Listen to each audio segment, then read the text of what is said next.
de toutes les urgences africaines présentes parmi nous, avec toute cette brochette de chefs d'État qui pouvaient valablement délibérer au nom de l'Union africaine aujourd'hui, ici à Dakar. Mesdames et messieurs, de toute évidence, cette priorité est devenue aujourd'hui une urgence de première nécessité. Alors que nos pays subissent de plein fouet l'effet combiné du changement climatique, de la pandémie et d'une guerre majeure. Les chiffres parlent d'eux-mêmes.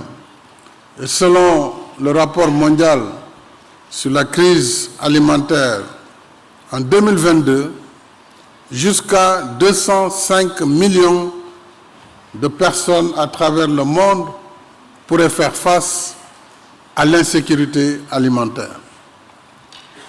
S'y ajoute la pénurie d'engrais et la hausse vertigineuse des prix qui plombe la production agricole. Cette crise sans précédent nous édifie sur l'urgence pour notre continent de mettre fin à sa dépendance alimentaire vis-à-vis de l'extérieur. J'ai beaucoup aimé, lors d'une discussion que j'ai eue hier avec le président Higgins, qui est un panafricaniste convaincu, j'ai été surpris des convergences idéologiques que nous avons eues lorsqu'il me disait que l'Afrique, avant, n'était pas dépendante alimentairement. Donc, à un moment donné de l'histoire et du parcours, l'Afrique est redevenue dépendante. Alors, il faut inverser et nous redonner cette souveraineté alimentaire. L'Afrique doit apprendre à se nourrir par elle-même et à contribuer à donner de la nourriture au monde. Nous en avons le potentiel. Nous sommes 1,4 milliard d'habitants, établis sur plus de 30 millions de kilomètres carrés, avec plus de 60% des terres arables non exploitées de la planète, d'abondantes ressources hydriques. Tous les grands fleuves en dehors de l'Amazonie sont quasiment africains. C'est d'ailleurs tout le paradoxe d'un continent qui continue d'importer l'essentiel de ses produits alimentaires. La déclaration de Maputo en juillet 2003 nous rappelle que pour transformer notre potentiel en réalité, il nous faut allouer au moins 10% du budget national au secteur agricole. Cela requiert un engagement volontariste et votre présence massive est un signal positif, une prise de conscience partagée des leaders pour arriver à cette transformation.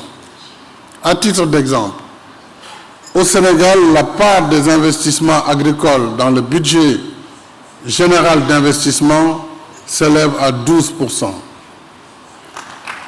De plus, en 2 ans, depuis la crise, nous avons augmenté de 75% le financement de la campagne agricole d'hivernage, qui est une campagne qui accompagne les producteurs, qui subventionne les intrants, que ce soit les semences, les engrais, le machinisme agricole.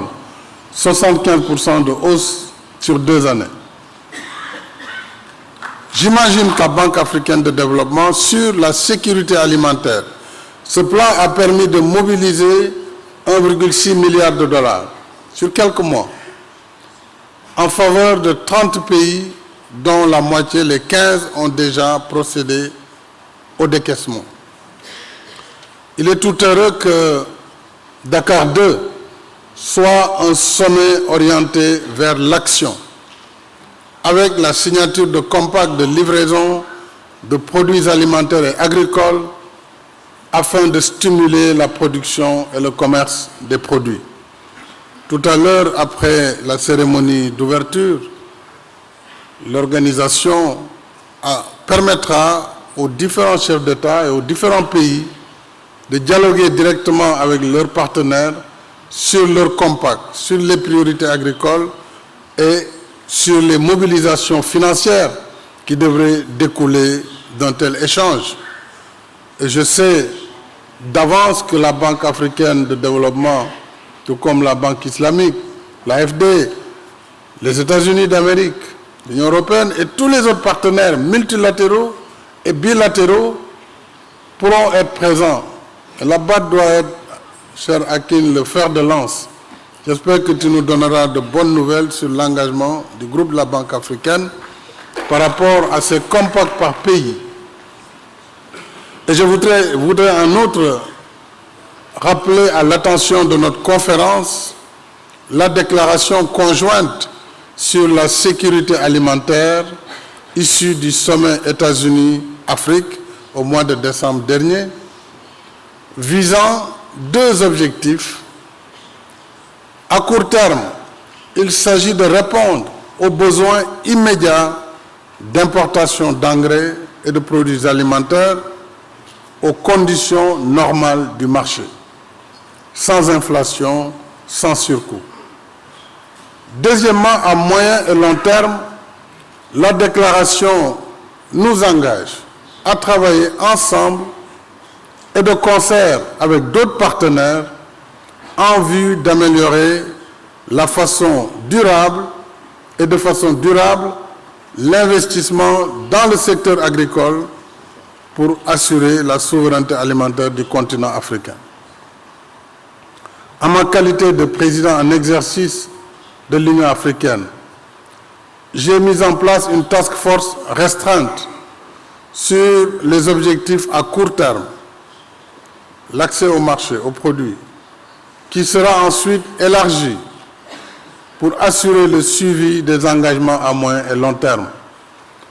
En relation avec le président de la Commission, cette task force qui s'est adjointe une éminente personnalité de l'Union africaine, le Premier ministre Haïlé Mariam Desalegn, qui dirigeait la task force, qui est là parmi nous, ancien Premier ministre d'Éthiopie, M. Strive Massivira, qui également fait partie de la task force, ainsi que Mme Vera Songwe et M. Daouda Semben, travailleront désormais avec le Premier ministre Hassan Mayaki, qui a dirigé le NEPAD pendant plus d'une dizaine d'années. Et tous les autres pays seront invités à rejoindre cette task force pour engager la discussion avec nos partenaires. S'agissant maintenant de nos partenariats de façon générale, il me semble important que les différentes initiatives en direction de l'Afrique soient mieux coordonnées au plan continental pour qu'ils soient en harmonie avec les 4 piliers de notre programme détaillé pour le développement de l'agriculture en Afrique. Ça, c'est un programme du NEPAD. Je salue la directrice générale de l'ODA-NEPAD. Le NEPAD qui va recevoir à Dakar, à partir du 2 février, une conférence internationale sur le financement des infrastructures en Afrique.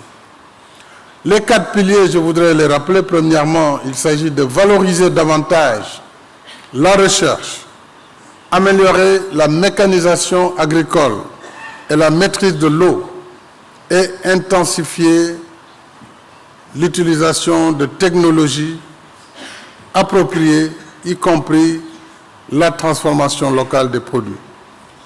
Nous devons, de la fourche à la fourchette, comme on le dit, avoir une approche filière globale qui permette d'assurer notre souveraineté alimentaire. Deuxièmement, il s'agira d'élargir les superficies exploitées et d'assurer une gestion durable des terres.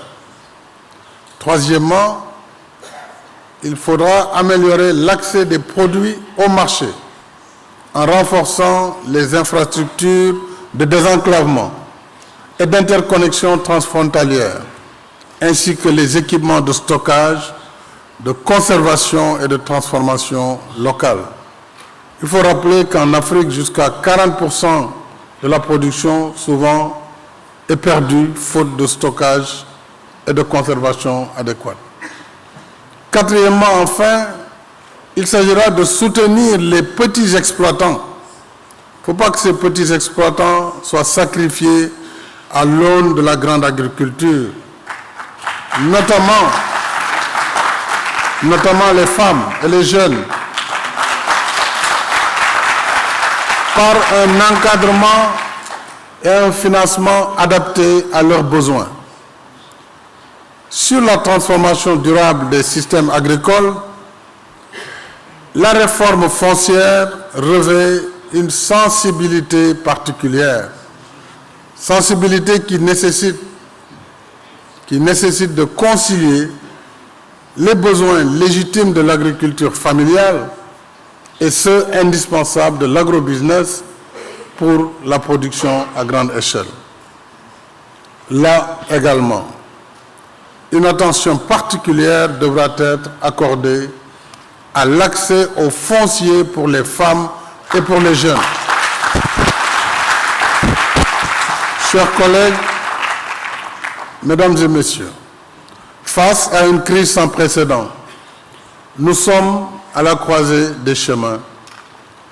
Il y a le chemin de l'Afrique des problèmes, qui nous maintient dans le statu quo d'une agriculture qui continuera de nous exposer à la précarité alimentaire, très dépendante des aléas climatiques.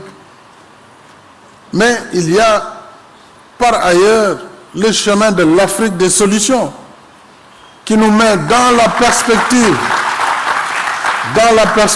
d'une agriculture moderne et nous conduit au-delà de la résilience vers la souveraineté alimentaire.